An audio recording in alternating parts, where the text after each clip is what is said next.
Okay, we're live. We let the stream breathe just for a minute. Make sure it's nice and stable for our great audience out there in Broncos country. Welcome in, everybody, to the Huddle Up podcast, presented, as always, by Mile High Huddle, powered by Overtime Media. I'm your host, Chad Jensen. With me, as always, returned from a couple of days off, celebrating America's birthday yesterday. My partner in crime, you know him, you love him. He is Zack Kelberman. Zack, I don't know about you, but in my neck of the woods, last night, I'm one of those guys, and I'm not too Scrooge-ish about it. It's not like I go out and get aggro for people, to people during the 4th of July, but I'm one of those guys where after about 10 p.m. on the 4th of July, I don't want to hear fireworks anymore. Like it irritates me. However, last night, dude, I found myself actually soaking it up, enjoying it, really appreciating this particular 4th of July. And I think it's just because of all the, for lack of a better term, drama that's taken place in the year 2020.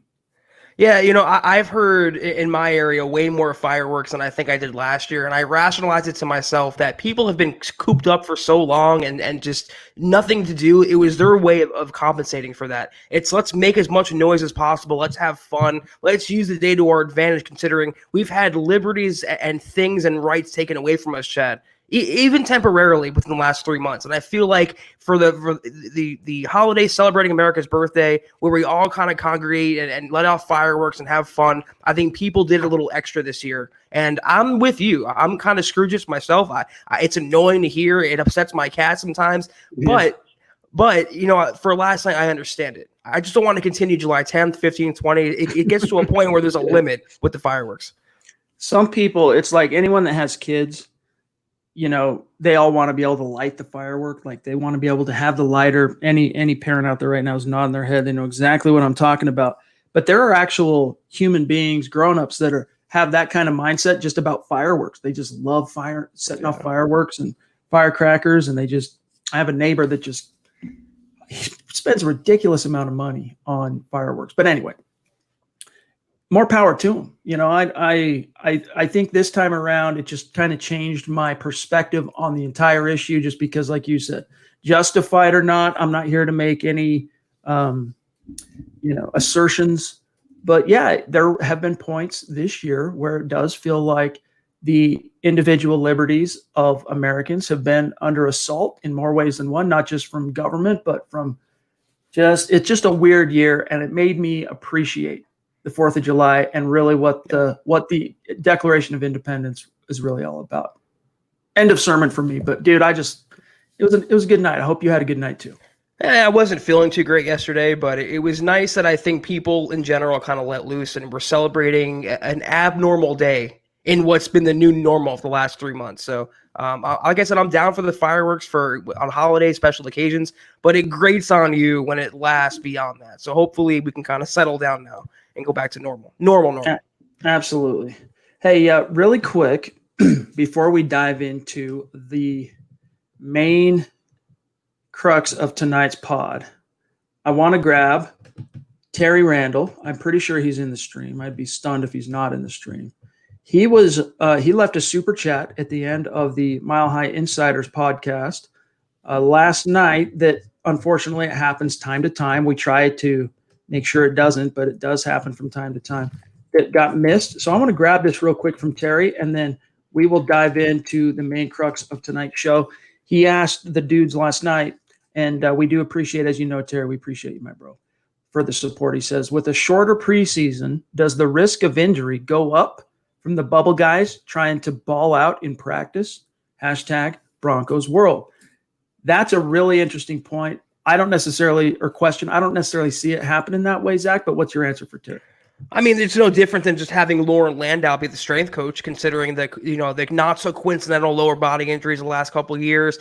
It puts everyone on an even playing surface. And I keep saying this over and over, but it's true. No team has had practice. Every team is in a bubble. Every team is starting from scratch this offseason at once, jumping from nothing in a training camp and then nothing from that into the regular season, maybe with no preseason games. It's an injury factor for every team, but I don't think teams are even considering that aspect so much as the the issue going around right now. I think teams are planning on that more than just normal football injuries for the time being.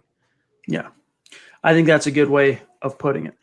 Gang, I want to really quick welcome in those of you who've been hanging out in the stream, waiting for the show to fire off. We got Ernie on Facebook.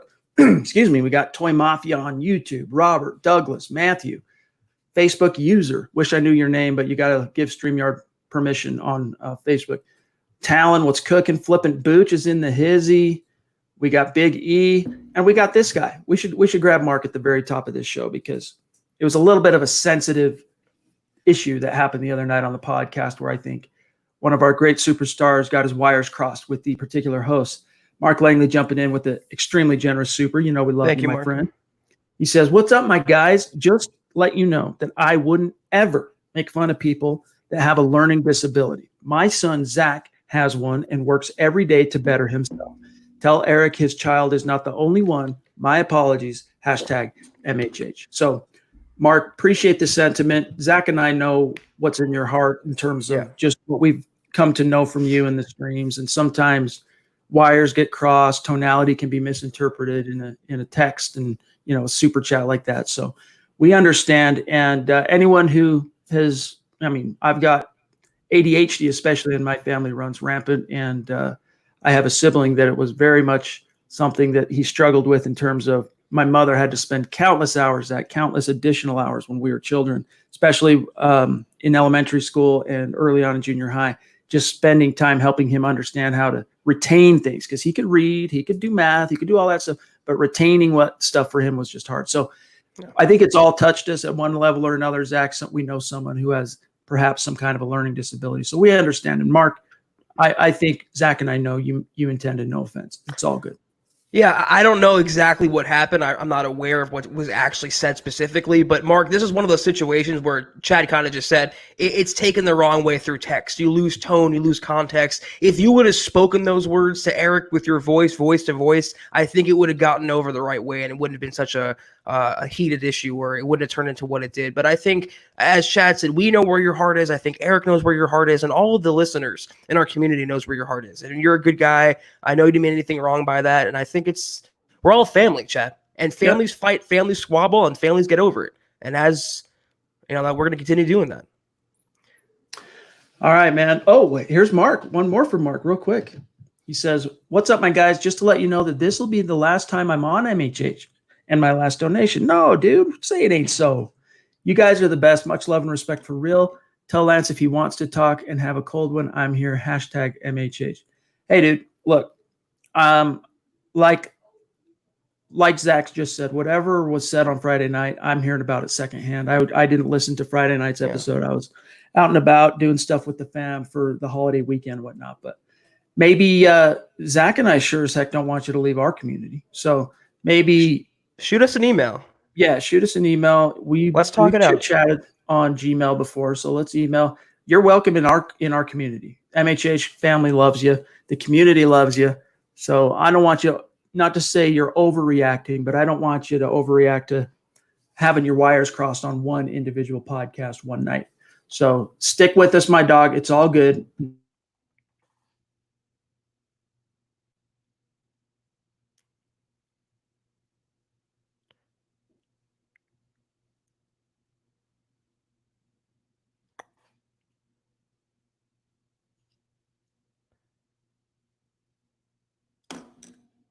Something just happened with my. Yeah. Okay. That? Yeah, you were frozen. I was just waiting.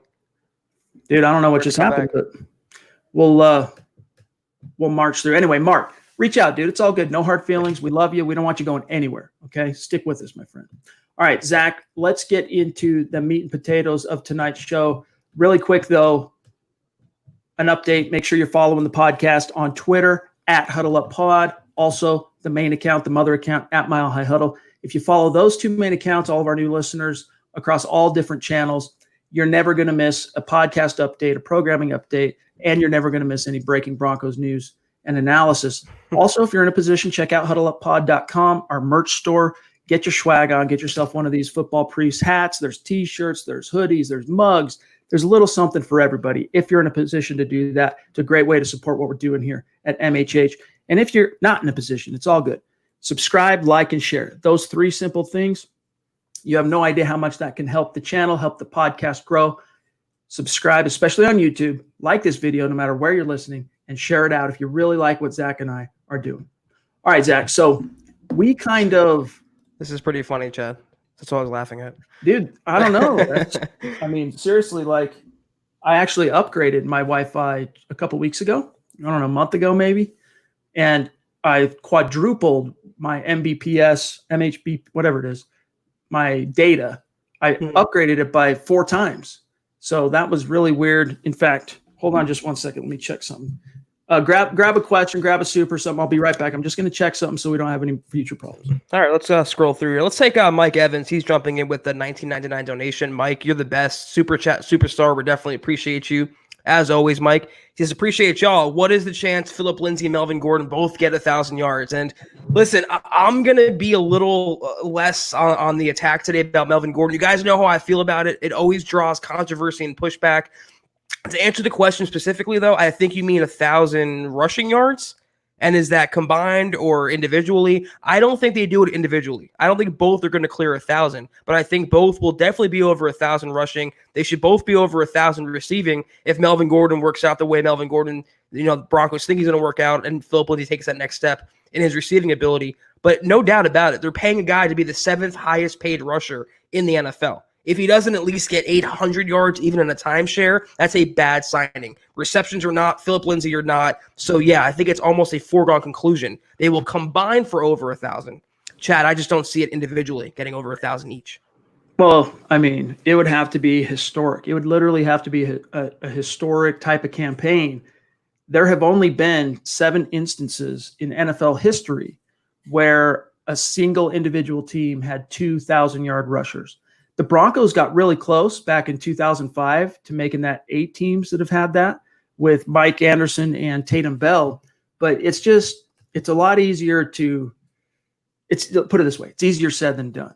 I think I've said it on the podcast, I've said it in videos, I've said it in the written word on milehighhuddle.com, but I will be shocked if anyone other than Philip Lindsay leads this team in rushing this year.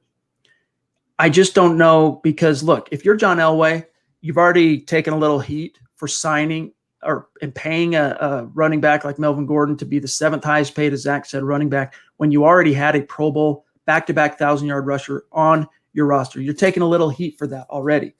The team, it's natural in the NFL, they want to justify their investment in the player. And the best way to do that is to strong-arm them reps on the field. Now, a player as feisty and fiery as Philip Lindsay is going to make it really hard to just completely sit him down. It's just not going to be possible. Philip Lindsay is going to see the field, and I remain adamant that he'll probably be the number 1 running back in this offense. But Gordon's going to get more than his fair share, I think, of reps. And so ultimately, Zach, I wouldn't be surprised if Lindsay comes close to 1,000 and Gordon comes in somewhere between like 5, 6, something like that, rushing, but actually does more as a receiver out of the backfield than he does as a ball carrier. But I could be completely missing the mark because I don't think the Broncos have ever had this talented of a duo in the backfield in terms of at the same time as the same coordinator that actually wants to utilize them both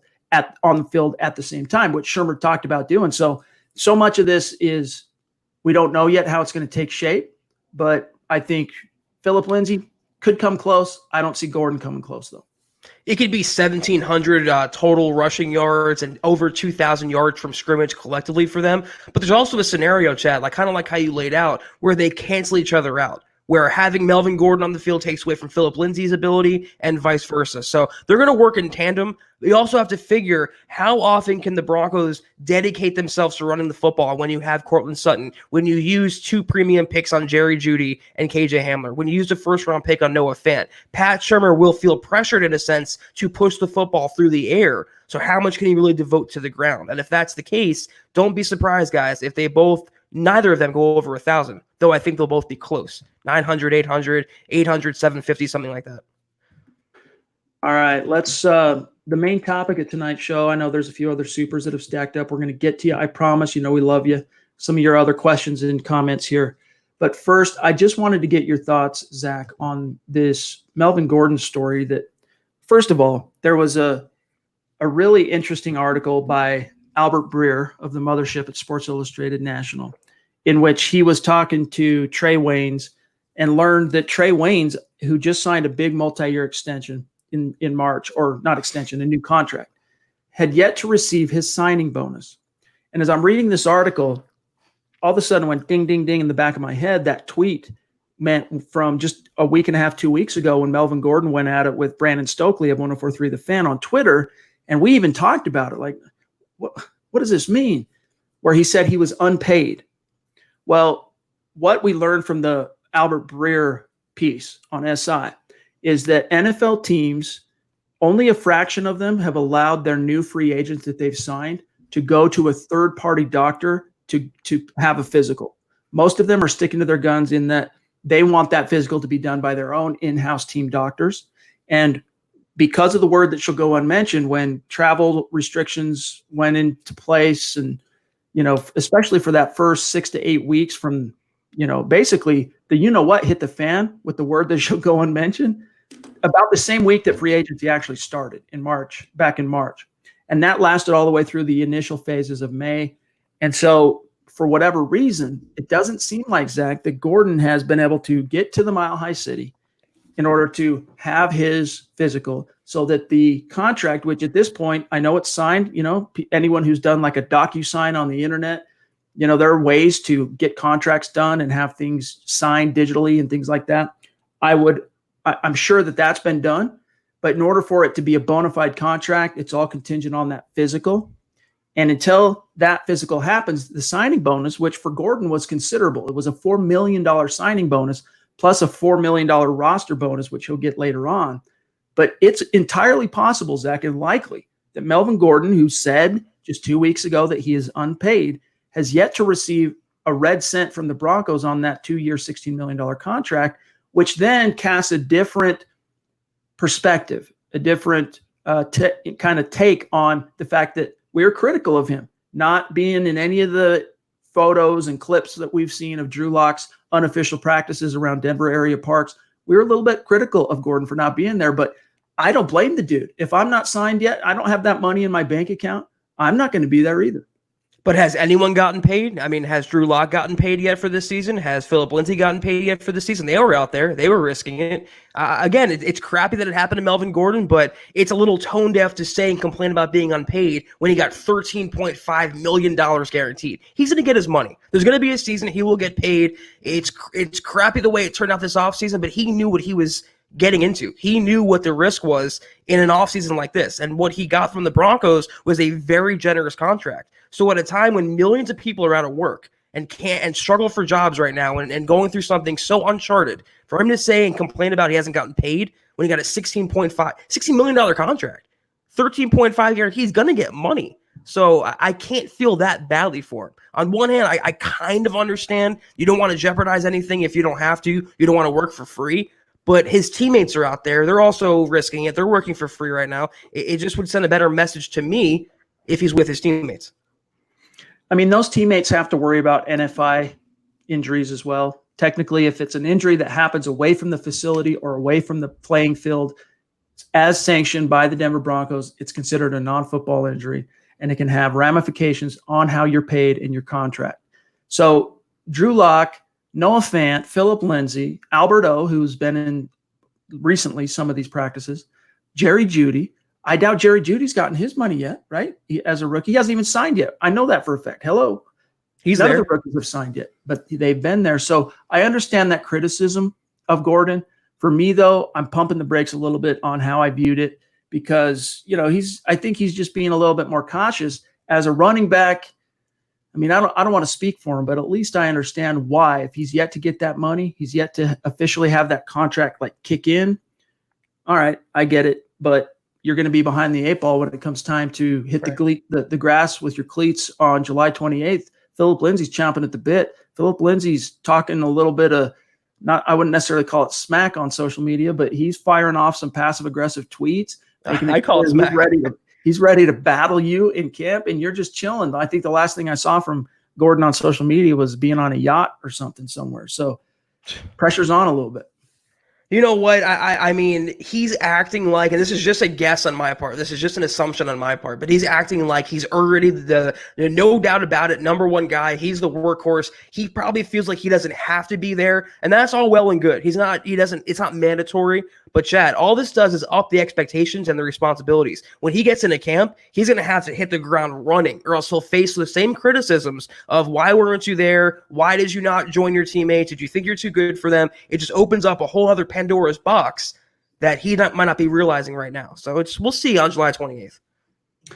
An extremely generous super chat from one of our superstars from up on the MHH Mount Rushmore, George Vandermark, jumping in.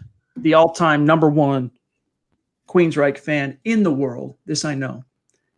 Appreciate you, man. This kind of support, dude, it just seriously sometimes leaves us speechless. Stammering, stumbling over words means the world to us, George. He says, I can only tune in on Sunday nights live. I've seen how Vaughn is thinking about changing numbers, going from 58 to 40, 58 better than 40. So don't do it. Hashtag Denver Broncos for life. Hashtag Bowls most improved player. Hashtag Zach's Carolina Reaper sauce for the crow he will be eating.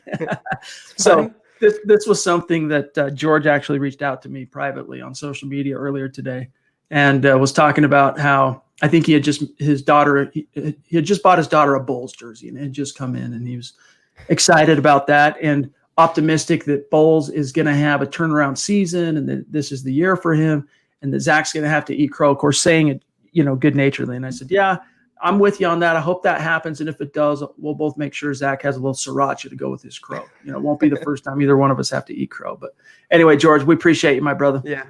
And you know what, George? I'll be happy to eat that crow about Garrett Bowles because it means the Broncos will be winning. If he's playing well, the Broncos offense will play well. And if the Broncos offense is playing well, Chad, the Broncos are going to be winning a lot of games. I will be happy to eat that crow and admit I'm wrong. I do every time, whether it's Melvin Gordon, whether it's Jeff Hireman, whether it's Garrett Bowles. If it's best for the Broncos and I'm wrong, I'll be the first one to admit it. By the way, Dave, I know you're in Cali. I don't know exactly where in Cali, but I've seen that shot, Zach. I don't know if you have, of a helicopter flying across the LA basin last night on Saturday night for the 4th of July, and all of the fireworks just flying up across the city. And it was almost overwhelming. It's really cool. Find it on Twitter if you guys haven't seen it. But I just thought to myself, man, Americans are just so sick of being cooped up, especially some of these states where the governors have been a lot more strict with regard to, we talk about civil liberties and having liberties infringed upon. I get it. Like there's a certain point where you have to worry about,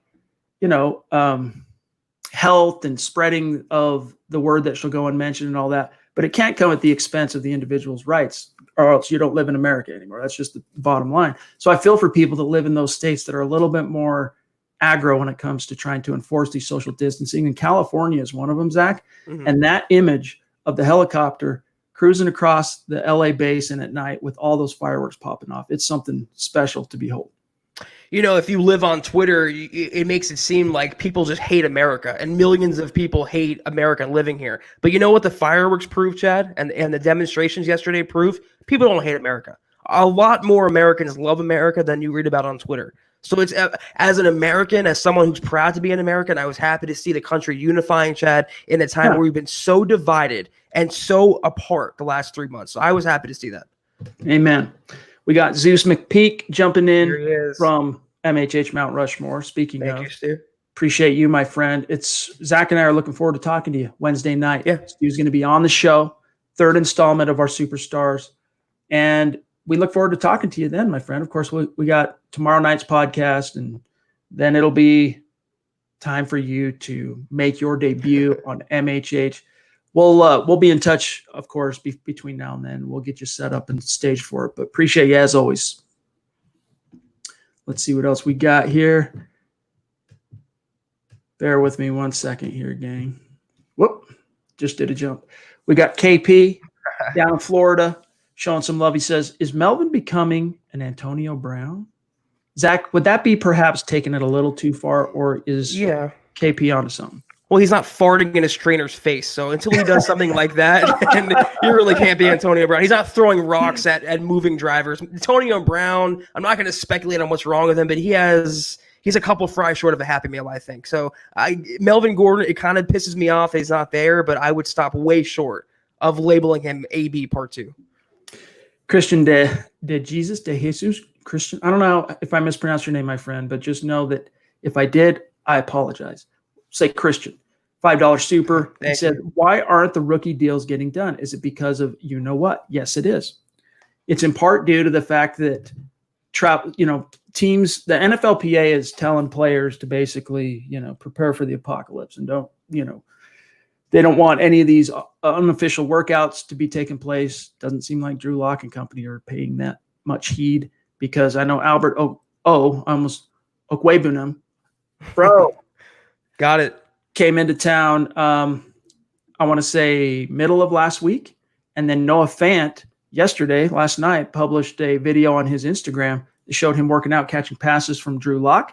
And in the background, chilling there as well, like in those videos, was Albert O. So I'm pretty sure that since that decree came down from the NFLPA doc that, hey, we don't want you guys doing this, no practicing, no interacting until we get to training camp, I don't think Drew Lock and the Broncos, anyway, are paying that much heed. But nevertheless, getting back to Christian's question here, why aren't the deals getting done?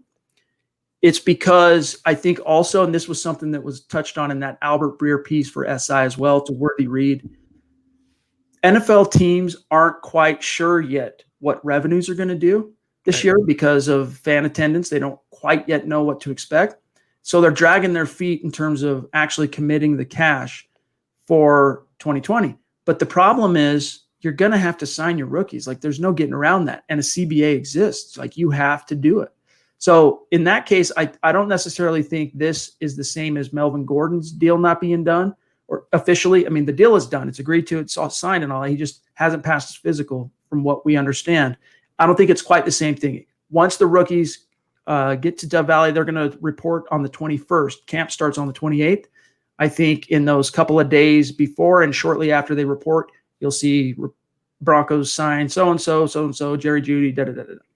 Yeah, with the rookie weight scale being what it is, teams already know for the most part what they're going to have to allocate to these rookie players. There's going to be, some negotiating. There's going to be a little drawn-out process. It all comes back to the issue that shall not be named. It all comes back to that. A lot more deals around the NFL would be done by now if it wasn't for that. But there's so much uncertainty. We don't even know if there's going to be a training camp until recently, Chad. We didn't know about a preseason. We still don't know that. But I don't anticipate any holdouts, any extended problems with that. They will get those deals done by a couple weeks to later this month. Let's grab Clay over on Facebook. We don't want to ignore our great Facebook audience. He says, I feel like our defense is meant to stop the pass-happy Chiefs, hence why we have such a high-paid secondary. But do you think our run defense is stout enough to stop guys like Derrick Henry in week 1 and even someone like Nick Chubb in the playoffs? That's a good question. Let's look at what's changed, because last year the Broncos were solid. They weren't a great team against the run, but they were more than solid. What's changed? Well, out goes Derek Wolfe, who was a phenomenal run defender. But then again, Broncos didn't have him for the final quarter of the season. In his place is Jarrell Casey. I think it's a fair argument to say that's an upgrade against the pass and against the run. Same linebackers off the ball. You're going to be getting Bradley Chubb back, which is going to be improved against the run, setting the edge. So I think I'm not too worried about the Broncos stopping the run, to be honest with you. I'm way more worried about the Broncos stopping the pass. You bring up, the Chiefs and Patrick Mahomes, Zach. Until I see AJ Bouye playing well in Fangio's scheme, I know they've talked about him as being a great fit, and I think he is a good fit. But until it comes out in the wash, you guys hear us use that phrase quite a bit on this podcast. Until it comes out in the wash, I just not getting my hopes up too much. The same goes for Bryce Callahan. We don't know yet what to fully expect from Michael Ojemudia. Is it going to be Devontae Bosby? Is Isaac Yiadom going to step up? What about Devontae Harris? Where's Duke Dawson fit? So many questions on the cornerback level that I'm more worried about that as a concern for the defense. I mean, yeah, those are great running backs. You know, guys like Derrick Henry, Nick Chubb, they're going to get their yards. They're going to get, that's why they get paid too. But the Broncos are a defense that's built much better to stop the run than, like Chad said, play the pass. They have on the defensive line, not just Jarrell Casey, but of course, Mike Purcell. They have Ajim, who they drafted. They have Covington. They have Draymond Jones. Those are run stuffers. Inside linebacker, you have Todd Davis, who's great against the run. Safety, Justin Simmons is a great tackler. AJ Boye is a good tackler. Bryce Callahan's a good tackler. I am not worried at all about stopping the run. On certain running downs, you can stack the box, you can play personnel. And who better to stop Derrick Henry than Jarrell Casey in week 1? I'm not worried about a matchup like that.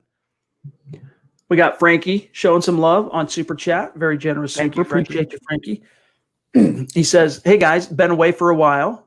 That's true. We haven't seen you in the stream for a minute. He says, we'll probably catch up later as I'm recovering from a day of fishing with the daughters today. Hashtag 71 days. Really appreciate that. That blows our minds, man, when we have listeners in the community who know what time we stream. We stream the same hour every single day, 7 days a week.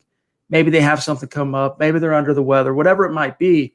They jump in, they leave a super chat, and then they don't even wait to hear what we have to say. They're going to listen after the fact because they got things cooking. Like, to me, it's just, it blows me away how lucky we are, how great our community is, our MHH audience. We love you guys. Appreciate you, Frankie. And I hope you had a good day with your daughters. I mean, family time. Family is more important than anything else. And we appreciate having you here. But as long as we had a nice, Independence Day weekend, that's what we like to hear. Stony Neff says, hey, Zach, I heard on the radio on converting third down conversions on 3 yards or less that Philip Lindsay was a 20% conversion, whereas Gordon was 80%. What's your response to that? Which is true. That's one knock on Lindsay, aside from his, less than stellar hands. I'll just put it that way. Is the 3 yards or less. But Zach, you look at 190 pounds, 5'8". I think that explains quite a bit there. And what also does is Scangarello running the man inside and not outside. He was never used to his strengths last year. And that's why in 2018, he was a more explosive, game-changing player. He was getting the ball in space, running to the outside, to the edges. They were using him like Royce Freeman, and they're two different types of running backs. Whereas Melvin Gordon was better coach. He had a better quarterback and a better offense around him. So it's not really apples to apples to me in that sense. If you guys see me popping in and out of the screen the last couple of minutes, it's because I'm trying to get my wife's attention. I'm very much a ritual guy. I need my stuff at the specific time. I need my Red Bull, dude. It's not here. And I forgot to grab it, and I'm trying to get her attention. But anyway, I agree with you. Like the whole thing about Lindsay and the 3 yards, there's so many things that explain that. I mean, you really do need to pay attention to the context or think about the context here.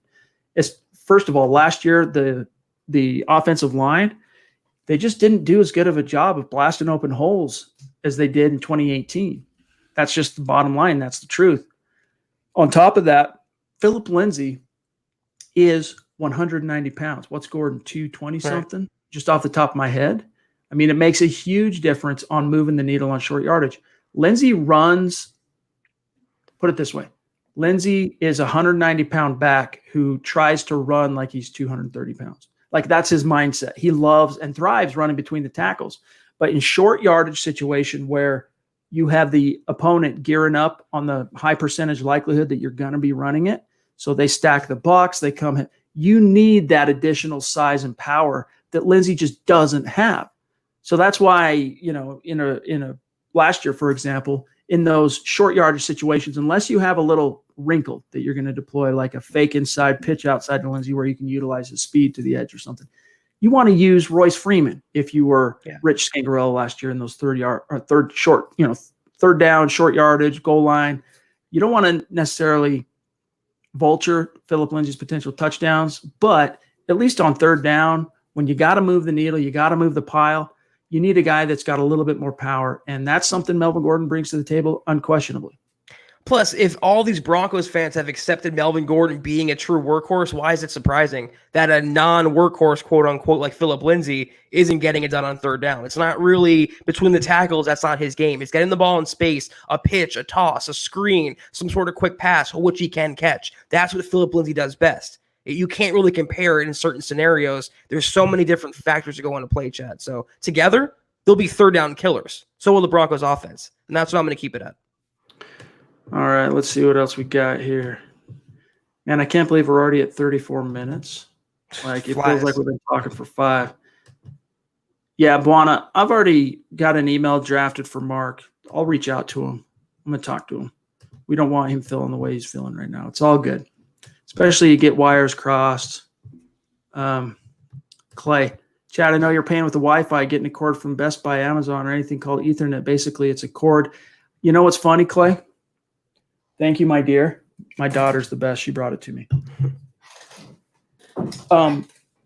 Oddly enough, I don't stream with the Ethernet cord. I'm within 3 feet of my router. I don't stream with the Ethernet cord, though, because when I was doing it with the Ethernet cord, it was actually when we were having the most little pauses. This was before I upgraded, so I haven't tried it since I upgraded. Maybe I need to, but this is the first time tonight's show early on, Zach, since I have upgraded, that there's been any kind of internet connectivity issues. And the only thing I can imagine that it is maybe my son is downstairs playing Xbox when he shouldn't be putting a demand on the broadband or the bandwidth. It's always going to be out there, Chad. It's always in this day and age, doing live shows like this, the technical aspect. I can attest to that. So many times my internet's been down, and at the last second I had to reset my router. So you seem pretty clear, though. So no lagging, no glitching. Let's keep our fingers crossed. We try to bring you a high-quality product, gang, on the regular every once in a while when you're streaming and you're in different physical locations. There's going to be wrinkles we got to overcome. We got Steven, one of our longtime listeners of the show, a bona fide superstar, jumping in. Really appreciate that. He's rocking the Jerry Jeudy jersey. Nice. In his profile pic, he says, less than a month till we have football. The rookies report on the 19th. Can't wait to see Jeudy and KJ Hamler this season after watching Hey Rookie. I finally got around to watching that. It's been a few weeks back now, but that was fun seeing both those guys, and KJ Hamler's parents in particular, his mother the night he was drafted. That was just a cool. For anyone who watched that, his mother, man, she was just so stoked for her boy getting the call finally in the second round. So we're with you on that, Steven. It's going to be fun. Just to know the Broncos are back in the building, coaches and players, rookies, veterans will join them a week later. That alone is going to be phenomenal. Every time I watch a new Jerry Jeudy little workout clip or anything pertaining to his football ability, Chad, I'm just left completely blown away. He is going to be a day one star for the Broncos. And no, like I wrote, not enough to make Courtland Sutton expendable, at least not yet, barring a Hall of Fame type debut, but he is going to be a fun weapon for this passing attack. Drew Lock is going to have a lot of memories throwing to Jerry Jeudy. I cannot wait to see him in action. Buona Beast with an interesting topic here. Would Netani Muti, the 6th-round guard the Broncos drafted this year, be the best goal line fullback? Probably. I mean, that dude is a freaking beast. I can only imagine him actually getting ahead of steam before making that contact for his block. Like a fullback starts in the 3-point stance and then fires off and gets a little bit of a running start before he pops that linebacker. Muti would just be a freaking wrecking ball in that situation, but he has to make the roster first, Zach. Can we have Muti be in the backfield, have him throw a touchdown against the Chiefs to get back at Dontari Poe doing that? That would be amazing, Chad. Amen. Mundungus Creevy with one of the most unique names in the community, in our superstar community. Appreciate you, my brother. He says, David Njoku trade and cut Hireman among other tight ends. It's funny you bring up both those topics because today I published the first article in our Broncos on the Bubble series that we do each and every summer. This year, I led with Jeff Hireman, who, if you're going to forecast a quote-unquote surprise cut for the Broncos this summer, he's the top candidate, not so much because it would be a surprise, but because he's a relatively well-paid veteran that could find himself on the outside looking in. Hireman's got an uphill battle. I know he's a veteran. I know he's a John Elway draft pick. I know John Elway likes him some Jeff Hireman, but they have a logjam at tight end, and they just paid Nick Vannett. If they loved Hireman as much as – if they really loved Hireman, let me put it this way, they wouldn't have signed Nick Vannett because they're basically the same player, to be honest with you, except Hireman has better blocking grades in terms of the advanced analytics than Vannett did. As your recent article, Kelberman's Corner, sussed out there, Zach, he was not – a player that garnered much praise for his contribution in 2019, at least. I just don't see the Broncos drafting a first-round cornerback, first-round tight end in 2019, and then trading for a former first-round tight end in 2020. You just don't do that. They have enough in that room right now. Old guys, young guys, veterans, youth. Njoku is a high risk, high reward type player. You don't have to give up draft compensation. The Browns want a first round pick, which is not happening. Plus his contract as a first rounder, it's not necessarily cheap. I just don't see it happening. Cut Hireman, you have Beck, you have Fort, you have Fumagalli, maybe even Jake Butt can surprise. You never know anymore. But you have Noah Fant as a no doubt about tight end one of the future. Nick Van Ed is a quote unquote blocking tight end. You're good. Enough weapons on offense. You don't need Njoku. It'd be a luxury move that would not offer as much upside as would potential downside. There's just no room for him. Not only you got Fant, but you've got Albert O, who's actually faster than Noah Fant, surprisingly. We'll see if that comes out in the wash in terms of with pads on and in real game action and whatnot. But the Broncos are loaded for bear at tight end. Yeah. They're going to, by the time they get to the 53-man roster cut down, those 3 or 4 guys that make the roster are going to be 3 or 4 really good tight ends. You don't need to go out and give up compensation to acquire Njoku, plus take on malcontent. I mean, you got enough problems as – you've exercised those demons already in the past. You got rid of guys like Emmanuel Sanders and Chris Harris, and it's time for a new era, new peaceful, copacetic energy. Yeah, and he brought aboard Melvin Gordon. You can only have one of those in the locker room. You don't need Njoku on top of that. All right, let's grab Christy, the queen of MHH, jumping in, showing some love. And Mark, hopefully you're listening here. She says, thanks, guys. Always a good time. Mark, I don't know the situation, but wish you the best. Hope you stick around. We echo Christy. Yeah. We don't want you to do anything rash, bro. Stick with us. We're all close-knit. We're all a family. We're all a community, Mark. It's trust me, Eric, and no one holds anything against you, and we're all supportive of you and vice versa. Yeah. All right, let me see what else we've got here. 41 minutes. We got some time. Ooh, here's a good question. James Campbell, who you all got a chance to meet on our last Superstar segment. Who has the bigger can of Pringles on their shoulders, Zach?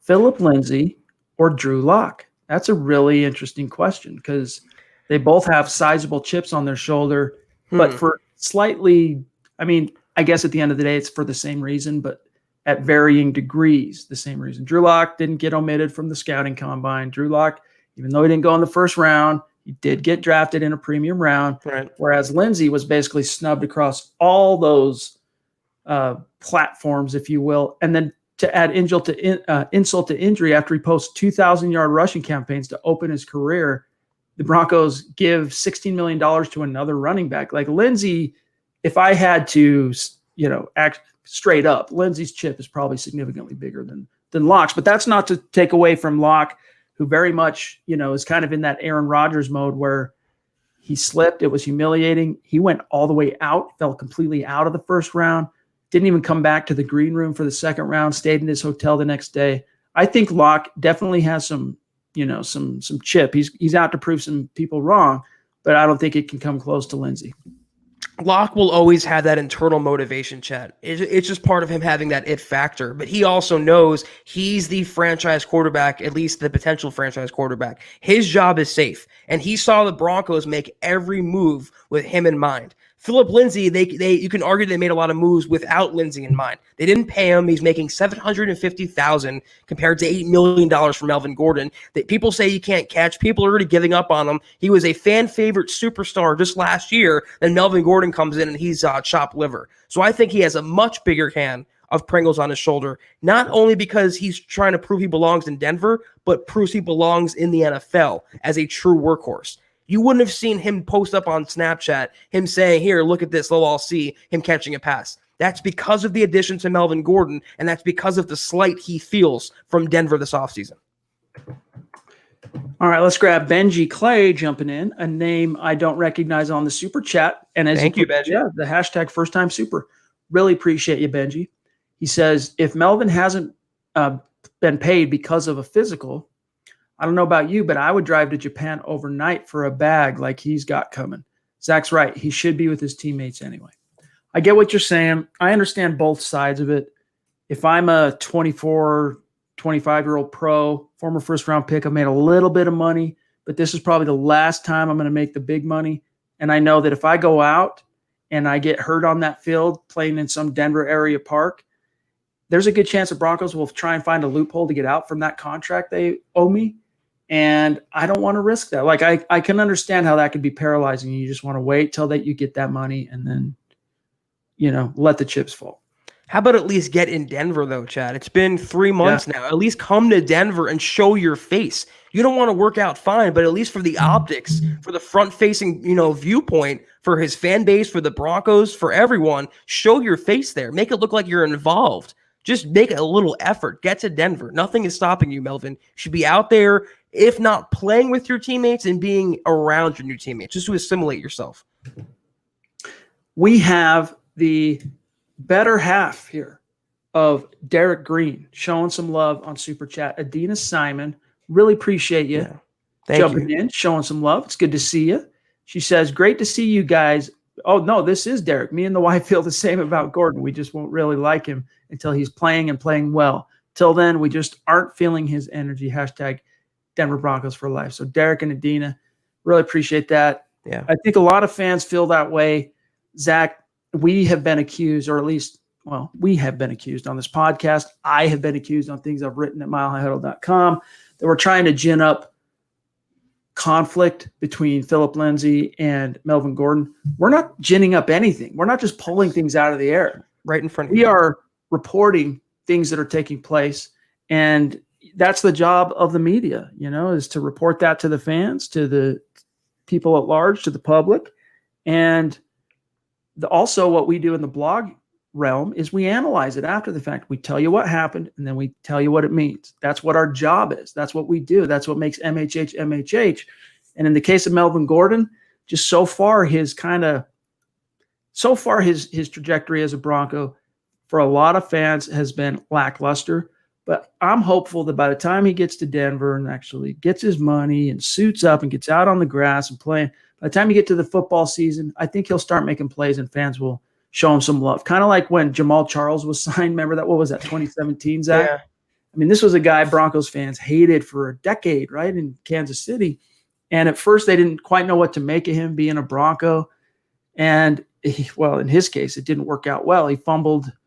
Just when he kind of appeared to be kind of getting some momentum as a Bronco, he had that terrible fumble against the Chiefs, against his old team. And he just never recovered. But we'll see. Hopefully Gordon can earn back some love and respect from people like Derek and Adina. I've resigned myself to Melvin Gordon being a Bronco, and I wish him the best because if he's good, that makes the Broncos offense better and the Broncos better by default. But I'm never going to like that contract, Chad, unless he just justifies it by having a 1,200, 13-yard, 10-touchdown season. I'm never going to like the Broncos making him the league's 7th highest paid running back when you have Philip Lindsay on the roster. And I'll never back down from that statement either. I mean, a lot of people disagree with my stance on Melvin Gordon. That's fine. I like Philip Lindsay a lot. I acknowledge Melvin Gordon being a good player, but I will never like that contract. And if I'm wrong about it, if he has a huge year, if he makes the Broncos offense better, if he wins games on his own, I'll be the first one to admit I'm wrong. But until that point, I am always going to be perfectly content dying on that hill. There. Perfect timing. Now we're back. I plugged into the I'm just said, screw it. I'm plugging into the router this time. Hopefully it doesn't do like it did in the past and do a little buffering every 2 minutes. Sorry about that, guys. We're rolling with the punches. I don't know what's going on. I've been told by the missus that all my kids are off of streaming right since I mentioned it about 25 minutes ago. So bear with us. We're on the home stretch anyway. All right, let's jump on to where are we at? 48. Okay. Whoop. David in the house. I see a profile pic like that, and it just makes me proud, makes me feel humble. Hope everything's going okay with you, David. Hope you feel better, David. You go unnamed. Hope you're feeling okay. He says, will the Broncos be allowing fans into camp this year? I would be flabbergasted if that were to happen. In fact, Zach, we learned, I think it was Friday from Mike Kliss, that the Broncos are going to be even extremely paranoid with allowing media in. Only 6 are going to be allowed in, 6 media members. And it's not going to be like has been traditionally where they're in a room asking questions at the podium after a game. Everything's going to be continue to be virtual, social distancing. They won't be allowed in the locker room. But there are a lot of our colleagues out there in the sports media industry, Zach, who are 100% dependent on access to the team. They're going to be left on the outside here, and it's going to be tough on them. They need that access in order to sell whatever they're selling. Right. And that's one small mercy for MHH, the brand that we've built, the community that we've established. We don't need that. We're going to continue to do our thing. The Broncos are great with us. Don't get me wrong. They are very helpful with MHH. But if they're not going to let or if they're only going to let 6 media guys in for camp, Zach, they're not going to let fans in to view on the berm or the hill surrounding the Dove Valley practice field, their UC Health Training Center. And a lot of it too comes down to, there's this thing about going around about waivers, right? Would you sign a waiver as an NFL fan in order to be able to attend a game? Well, that tells you that teams are a little bit worried about liability, Zach. They're a little bit worried about someone coming to a game, perhaps contracting the word that shall go unnamed, turning around and trying to sue the team or sue the league for getting the word that shall go unnamed. And the same applies likely to training camp. So for now, I think they're just going to eliminate that as a possibility. Yeah, I mean, if they don't even know if fans are going to be at games this year, and that's in September, and training camp starts July 28th, there's not going to be anyone but super essential personnel near the field. When they're restricting media to 6 reporters, in training camp, Chad, there's upwards of 2 dozen, 3 dozen reporters at any given time. Access is a lot easier in training camp than during the season. And if they're not allowing them for that, I wouldn't get your hopes up. If anyone has tickets to see the Broncos this summer in training camp or the preseason, I would maybe look at getting your money back, maybe looking at getting your flight refunded. It's probably not going to happen. I'd be shocked. Yeah, ride it off for now. Let's just hold on and hope that you're going to be able to have the opportunity to go to a game. Training camp, it just isn't going to happen.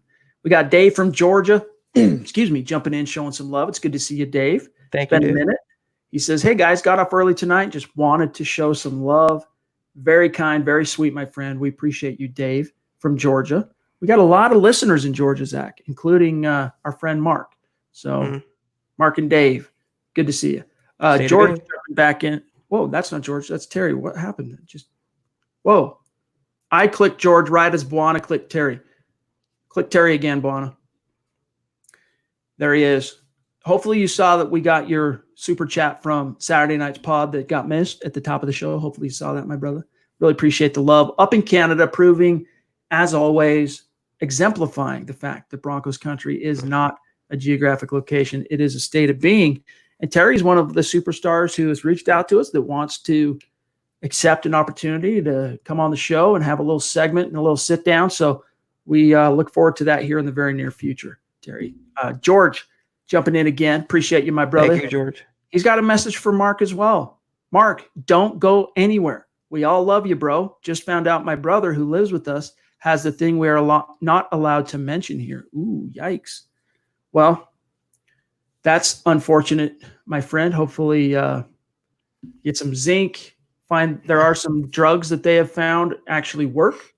There was some bad reporting initially on a particular drug. Turns out it actually has a positive effect. So I'm sure you don't need us to point you in the right direction, George, for good medical attention. It's good to see you. And we echo that. Mark, stick around, dude. Yeah. We don't want you bouncing out. We don't want you Hope he's listening. Community. We need you here, buddy. Dude, can you imagine without the jokes, the smiles, the laughs? I know. I missed the Garrett Bowles jokes already. All right. Here's Flynn on Facebook. Hey, guys, do you think there will be an actual competition for the number 1 running back spot, or will they just give it to Gordon because of his contract?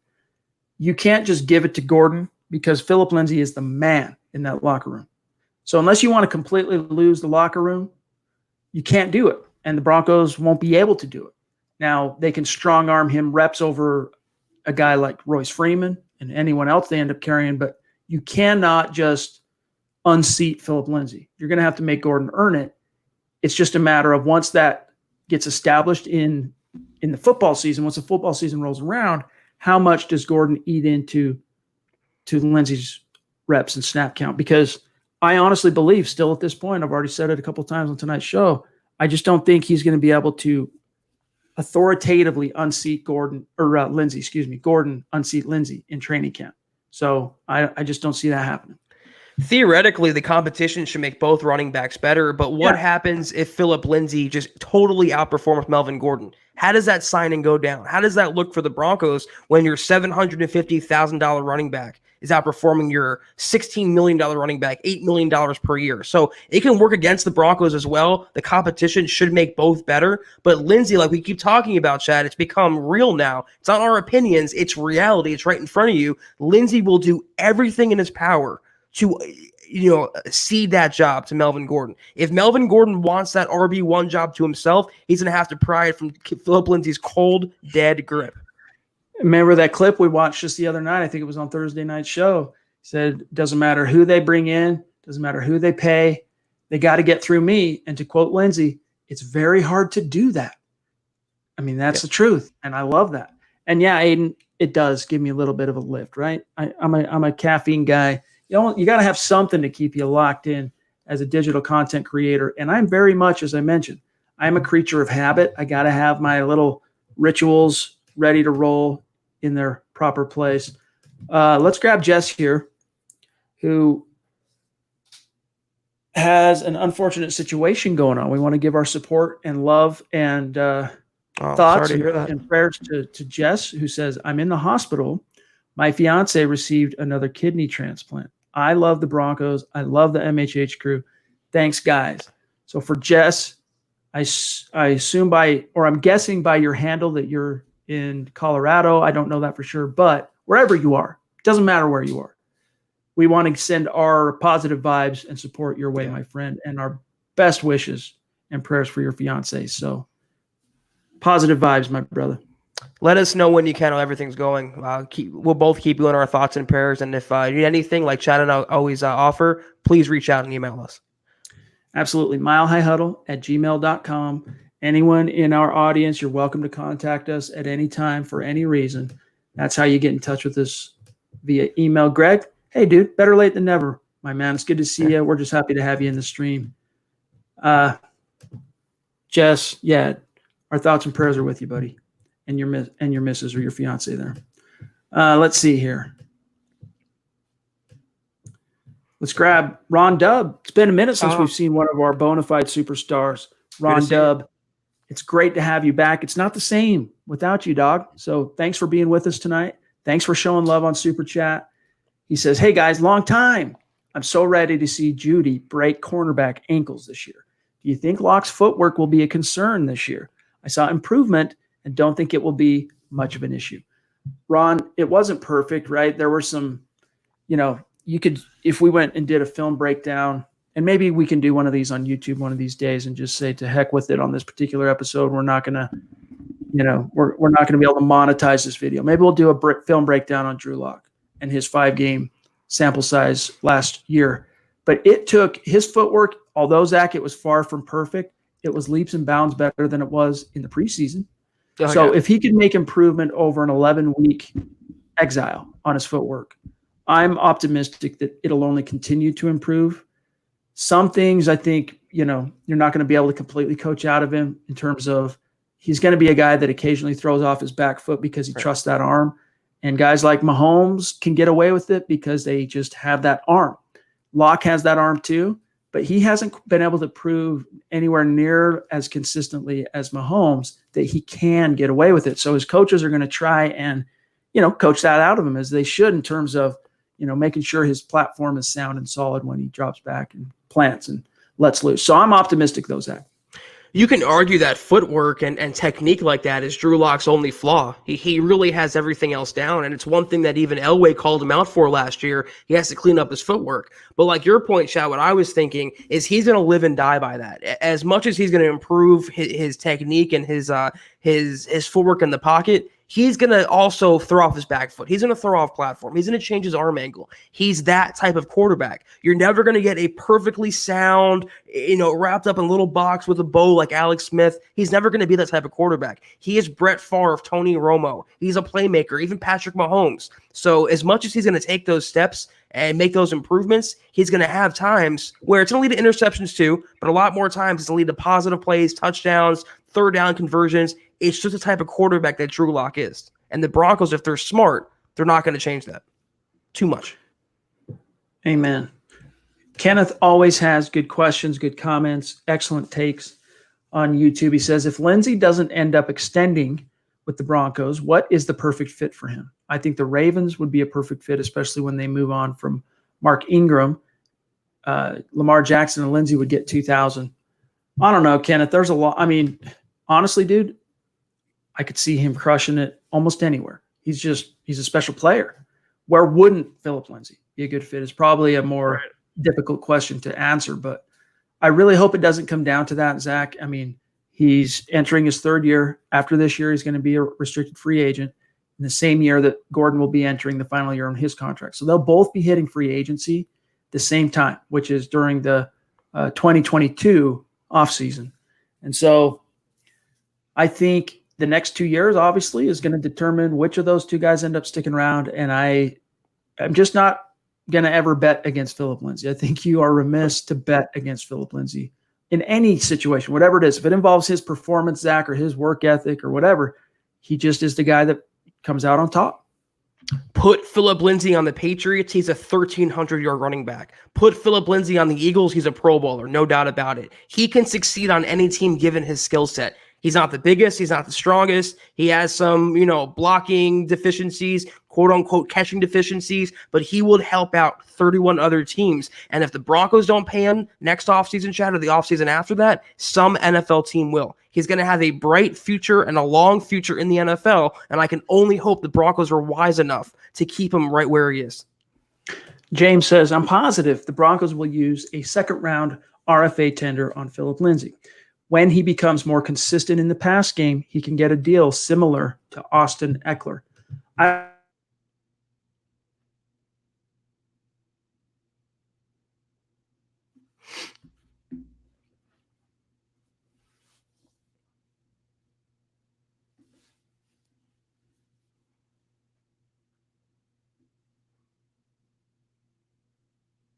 This guy's, it did it again, dude. I'm hardwired in.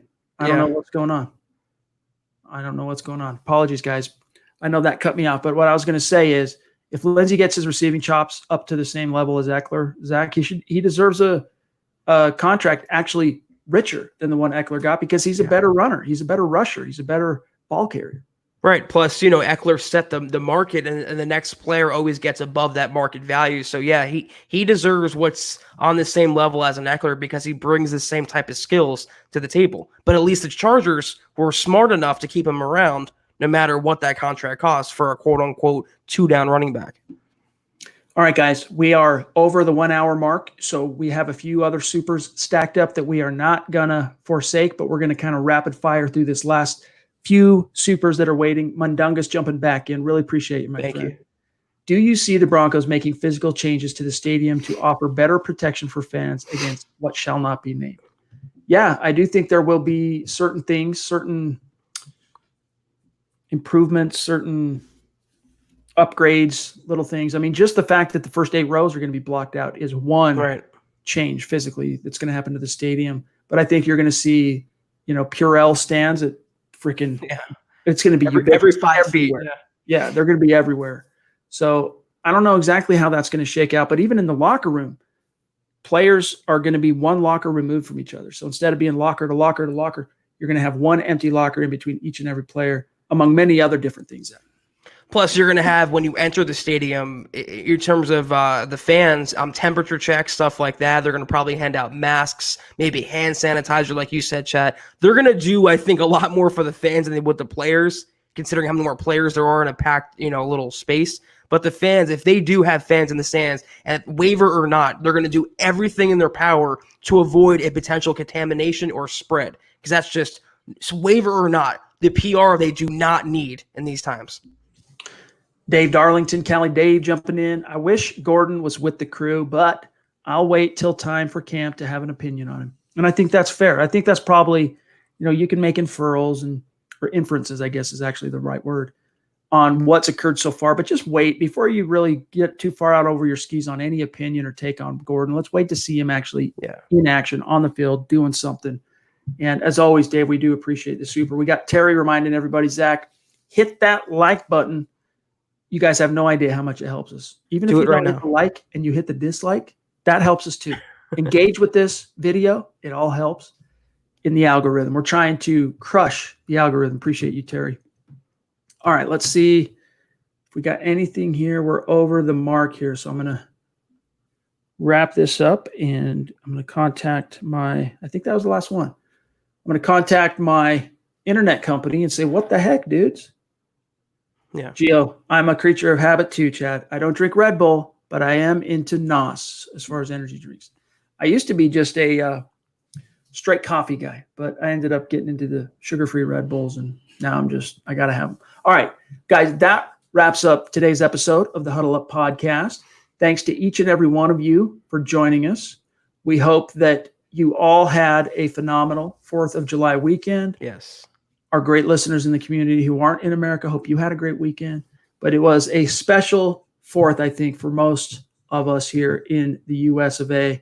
And as Buana points out here, hey, everyone, thanks for coming. Can't wait to see you tomorrow. Same time, 6 p.m. Mountain, 8 p.m. Eastern. We do love you. And a good reminder there from Buana Beast, guys, keep the conversation going at milehighhuddle.com. We're hanging out there. We're publishing articles like Zack's Kelberman Corner that just came out a couple of days ago. Hopefully you guys have checked that out. I'm publishing multiple articles every day. Eric Trickle, Nick Kendall. That's where we keep the conversation going in between pods. So go over there, comment, engage. We want to see you there. And also don't forget to leave a comment on whatever you read. Follow the podcast on Twitter at HuddleUpPod, also at Mile High Huddle. And do not forget to follow my partner here, Zack Kelberman, at Kelberman NFL, myself at Chad and Jensen. Zack, have a great start to the week, bro. I look forward to talking with you again tomorrow night. Of course, Chad. And I'll say it like I do every other Sunday. Hopefully we have some news to talk about. I'll say it every Sunday night, every year podcast until July 28th when training camps roll around. Regardless, though, looking forward to seeing you tomorrow night. And everyone else, have a good night. What's this from Big E real quick? Chad, contact your internet provider. Have them turn down your wideband. That will speed up your internet. I don't know. It's Xfinity is what I'm on. So I'm going to have to call them and find out why that happened tonight though. So anyway, appreciate your patience on that, gang. You know, it's bumps in the road every once in a blue moon, but we'll see you guys tomorrow night. Mile High salute to our Super Chat superstars. We love you. See you Monday night. For Zack, I'm Chad. Talk to you then.